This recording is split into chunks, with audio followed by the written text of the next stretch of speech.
All right, in today's video, I'm going to be showing you how to do the alternator replacement on a 2005 GMC Sierra Duramax 2500.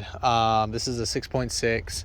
Now, this should be pretty simple. This is a single alternator. Some do come with a dual alternator, but this is the single with the spacer. There's a 145 amp to tell. So I forgot what the one without the spacer, but the one with the spacer is a 145, and I think the one without it is a 115 amp. So just so you have an idea of which alternator to get. Other than that, this should be somewhat of a decent walk. Haven't done the repair on this, so this will be my first attempt on this. First thing to do, disconnect your negative battery terminals so that you don't make any contact. I'm not gonna do that. I'm gonna still keep these guys on, but if anything, just take off these two 8mm right there. So 1, 2, I think I can get away without doing that on that part. If I feel like I can't, then I'll go ahead and disconnect the negative terminals at that point. I think that's pretty much it. If you haven't already, give it a thumbs up, comment down below if you have any questions. Don't give me a crap about not taking off the battery terminal, because I know some of you might, but I've done it before, but not on this model, but doesn't look like it's should be cakewalk. But yeah, and then we'll go ahead and start this video right after the intro.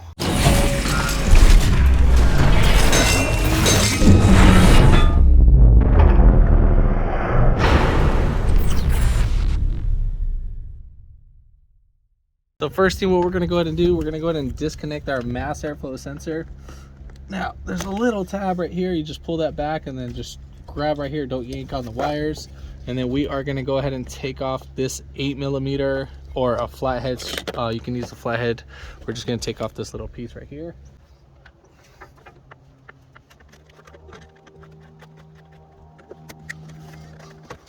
Then you have like two edges, like little wings. What you can do is you can put your flathead right around there, kind of twist it. If needed, we'll probably separate it from right up here too, just to kind of give us a little bit more wiggle room. You don't have to, but I'm just doing it for a little bit easier.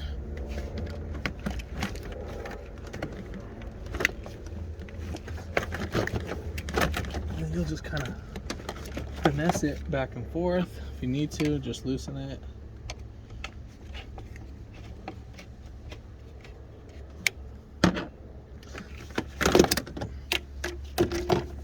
And then this guy should just lift right up. You might need to pull it up a little bit. The next thing what we need to go ahead and do, we need to take off our little quick disconnect clamps. So right here up on top, you guys can pull these back. And then we're going to do the same thing for the bottom ones. Now don't pull these too far back, so you don't want to stretch out the spring. All right, and then this is how it looks like. Save this, do not throw it. And then we have one more that's right down there below. And then you'll just basically do the same thing. And then after that, you will just wiggle this down. Now this will give us a lot more easier access to our belt tensioner.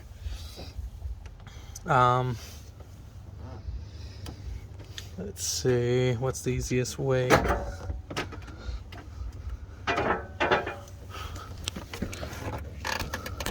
I guess you can get a pick or go under, probably.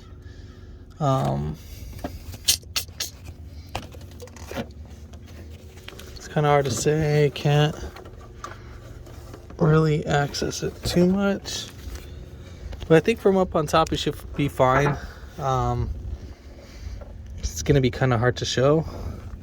If anything, maybe I can kind of rotate it. If I can rotate it, then it should be fine. So let's see what I can do on that.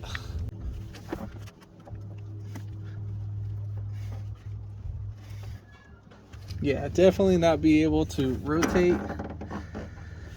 So let me go ahead and get a pick in there. Now I am gonna try to show this with my hand being in the way, but obviously don't hate me for it. Now there's these two little clips you can kind of see, but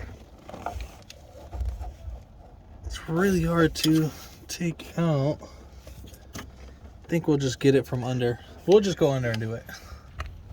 All right, so we're gonna go ahead and take off the hose clamp. Now it's not this one, it's the one that's above it. So as you can see right up there, I tried to take this one off and I just noticed that this wasn't the guy. It was actually this one. So you can, there's a little notch right here where you can put your pick.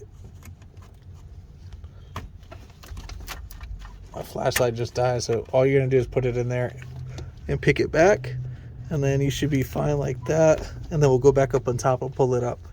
All right, so let's go ahead and pull this bad boy off. See if we can move it to the side.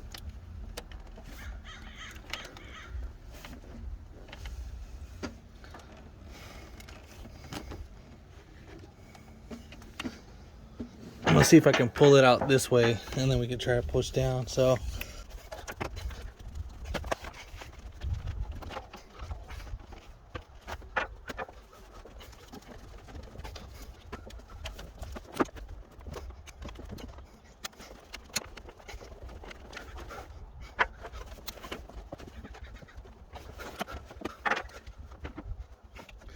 now where it's actually at, it is a little bit stubborn. I mean, stubborn. So I'm gonna go ahead and move the camera because that's the best angle where I need it at.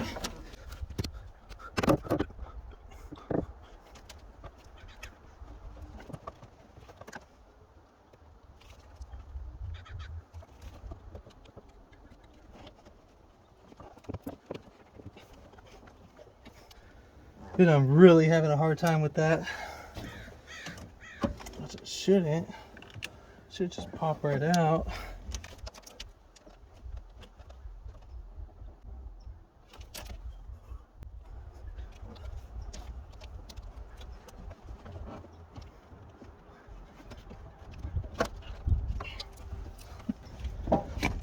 So let me just see if I can.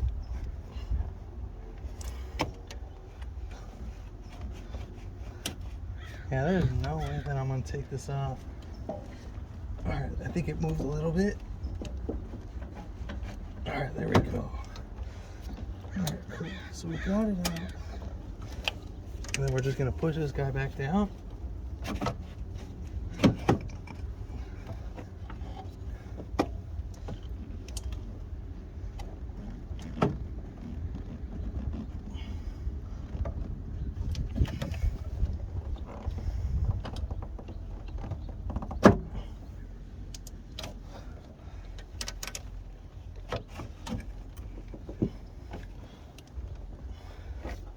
Dude, I mean, this thing's...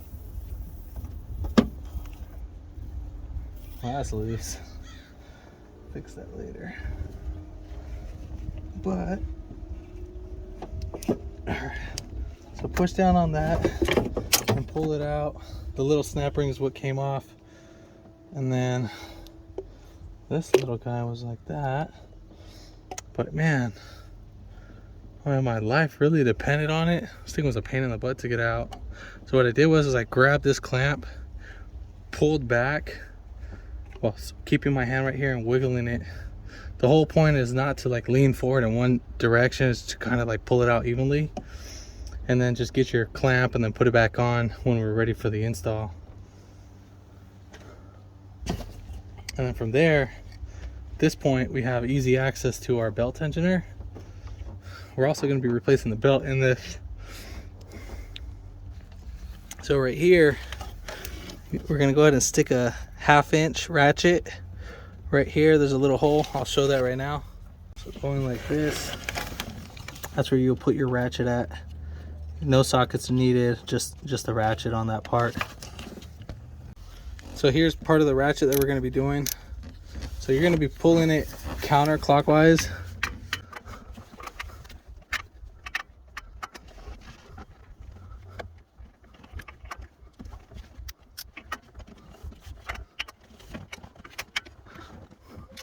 You're gonna push it down counterclockwise. So as you push down, you're gonna release the tension, just like that. And then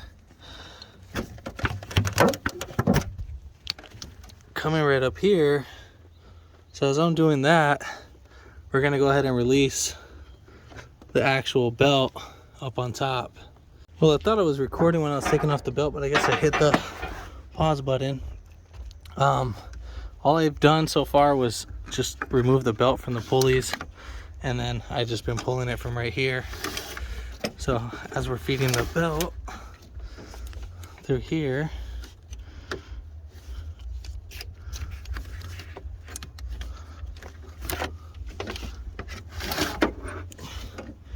and then we're gonna move our belt over just like that, and then we're gonna go ahead and take it off the crank pulley. And on that one, we can go under and get it.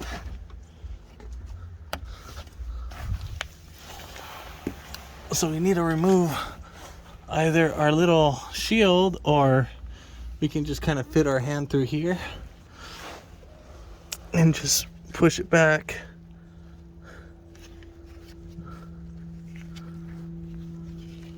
So this is what I'm gonna do with the belt, so I don't have to take off the shield.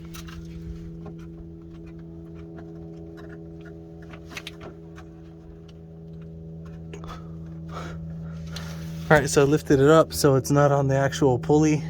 And then we'll go ahead and yank on the belt if it hasn't got caught back on the actual crank pulley again, which it has.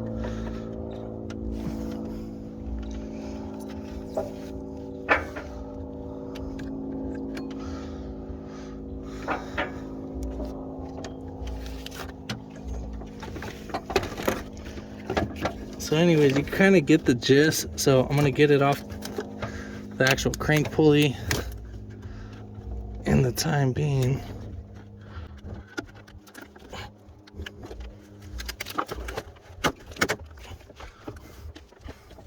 So I'm gonna go ahead and take off the splash shield, just so you guys can have a better idea.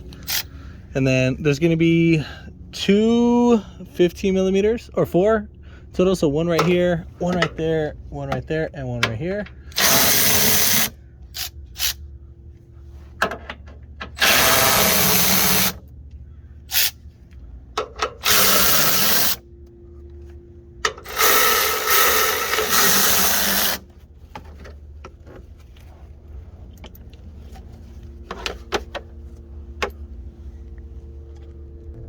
So you can see what I did is that the belt is like stuck right here where the fan's at.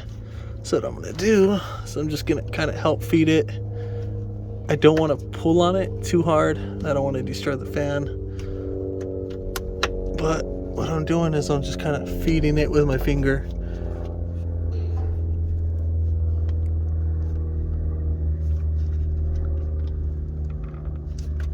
All right, so we should be good to pull it out.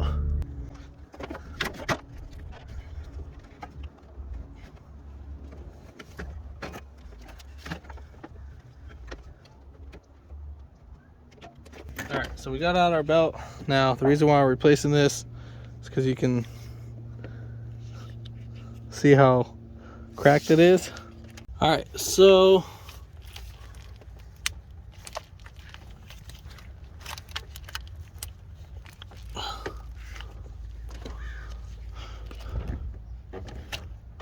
we need to pop this pick out, or the connector out. So what you can do is push down, and we need to pull this guy back. I'm gonna use a pick just to make it more easier. Now this is a pretty simple clip. Now right here, this is the way how the clip looks like, but just an upside down version. And I'm just gonna kind of peel it back right there so you guys can see.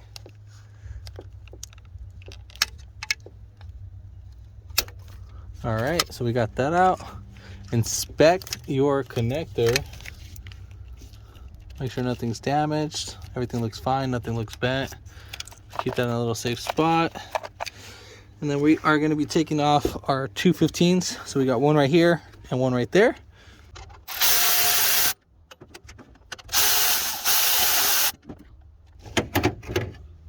And we're just gonna pull these guys right out. And then from there, just so you know how these guys look like. So, gonna get a pry bar or a flathead and just lift up.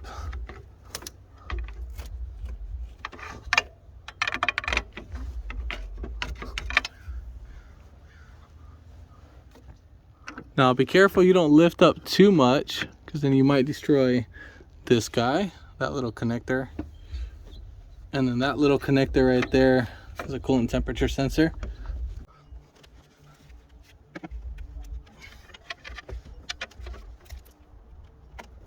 So I'm just trying to go on the back side of it so I can peel it back. Now be careful, we don't want to damage this guy, but this guy is kind of in the way. What I will do, we'll probably move this in a little bit just so we can sneak out this guy, the alternator.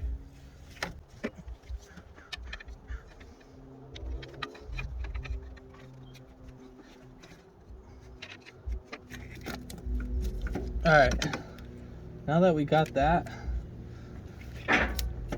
we should be golden. Now, just to make this a little bit more easier, there's a little piece right here. I'm gonna go ahead and separate that by using the pick, and this will give me a little bit more room to actually disconnect this guy from the alternator.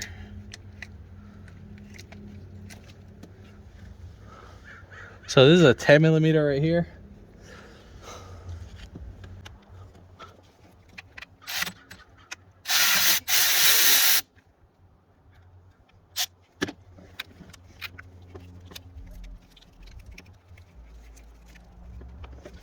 So now we are going to be pulling out our alternator. I think the best way to pull this guy out would be probably through the front. Twist it. Just kind of get a little feel for it. So forth. Just like that. So before we put in our new alternator, what we need to go ahead and do is we need to spread out these little spacers right here. All right, so to move the brackets, because I'm really having a hard time getting the hammer between there. So I got a M8, I don't know what the thread is, but definitely M8. And then that I'm gonna have the actual thing, you can put a washer on both sides. I got a 19 millimeter, and then I have a washer on this size. And then this guy right here is gonna be over there on towards the radiator and the engine.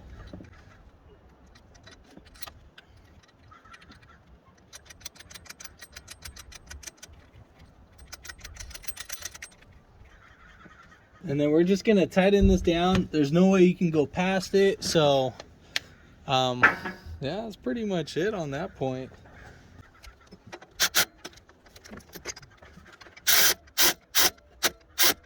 All right, so we got it out just a little bit, just enough. And then we are gonna go ahead and repeat it for the other side.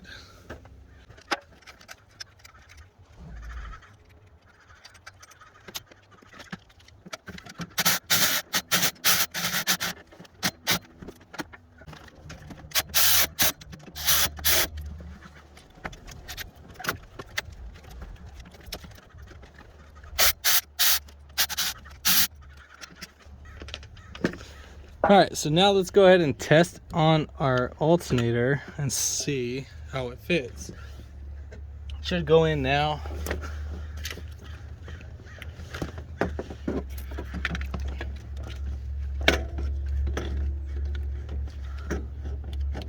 All right, perfect. Just how I like it. Now we're gonna go ahead and put in our alternator bolt. Just like that.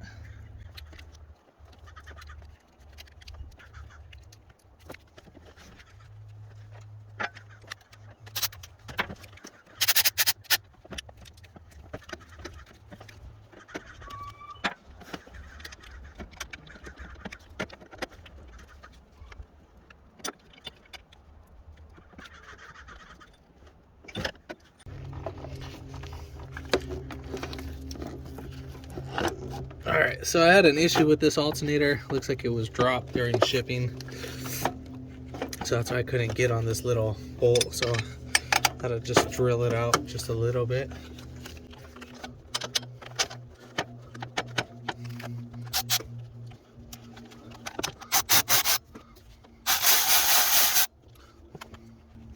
So make sure both are threaded in before you start tightening down.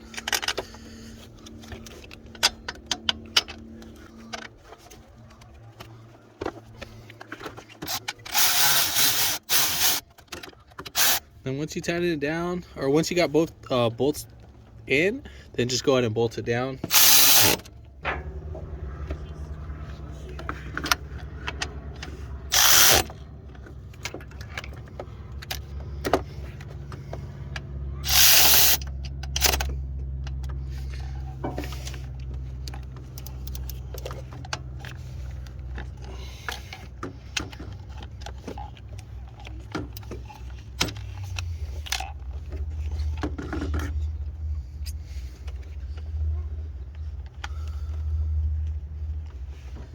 And then go ahead and plug in your connector.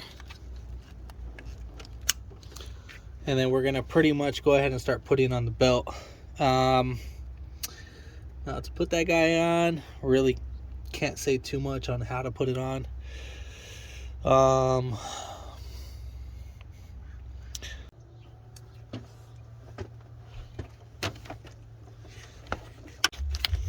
right, so we're gonna go ahead and slap on the belt. There we go, we got it.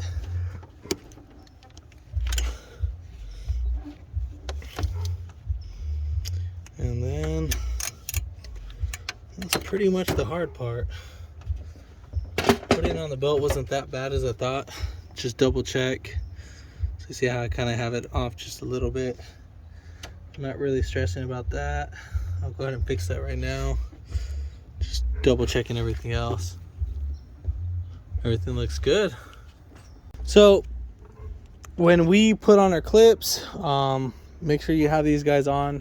You can have them clip that. Lube up the little O-ring. Obviously this still thing has a whole bunch of oil all over it, so I'm not gonna lube it up. Now what I would say, if you are gonna lube it up, lube this whole area right up here, and then make sure there's no debris getting inside. God, this thing's so caked with oil. But yeah, just lube up the whole area, use some grease, and then same thing on the bottom. And then once you're ready, we are pretty much ready to push this guy all inside. If it was easier to get to these guys, definitely would have done it like that. But yeah, let's just go ahead and get her back on. So I really can't show too much. Not the best angle, but that's what I got right now.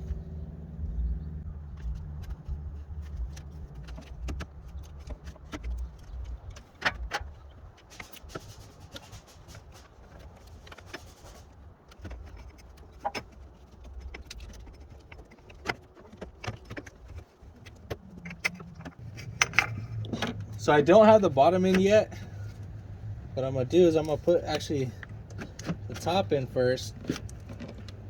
Make sure that's connected. Try wiggling it back, and then go ahead and put in the bottom.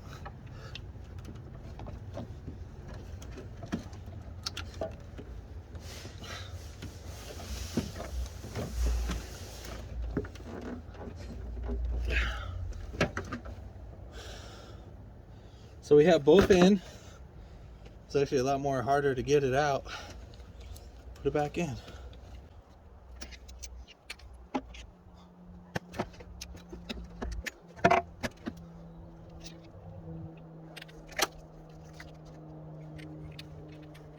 So go ahead and put in your whole air filter housing. Make sure it gets clipped in like how it should. Connect your mass airflow sensor, and then put in this guy.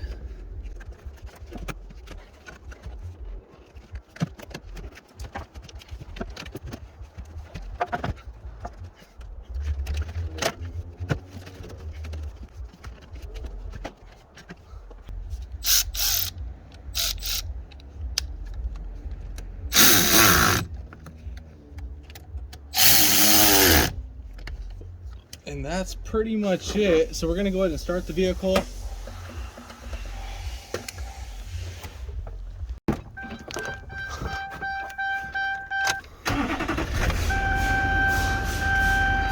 So either way, you can look right up there, see if it's actually charging.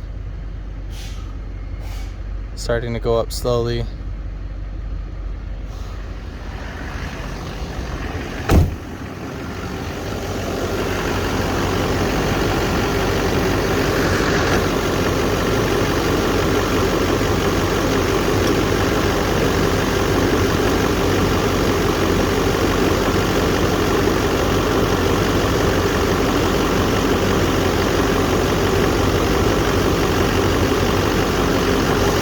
All right, so after we let the charge or the truck run for about a few seconds, about like 30 seconds, 40 seconds, it finally adjusted its voltage.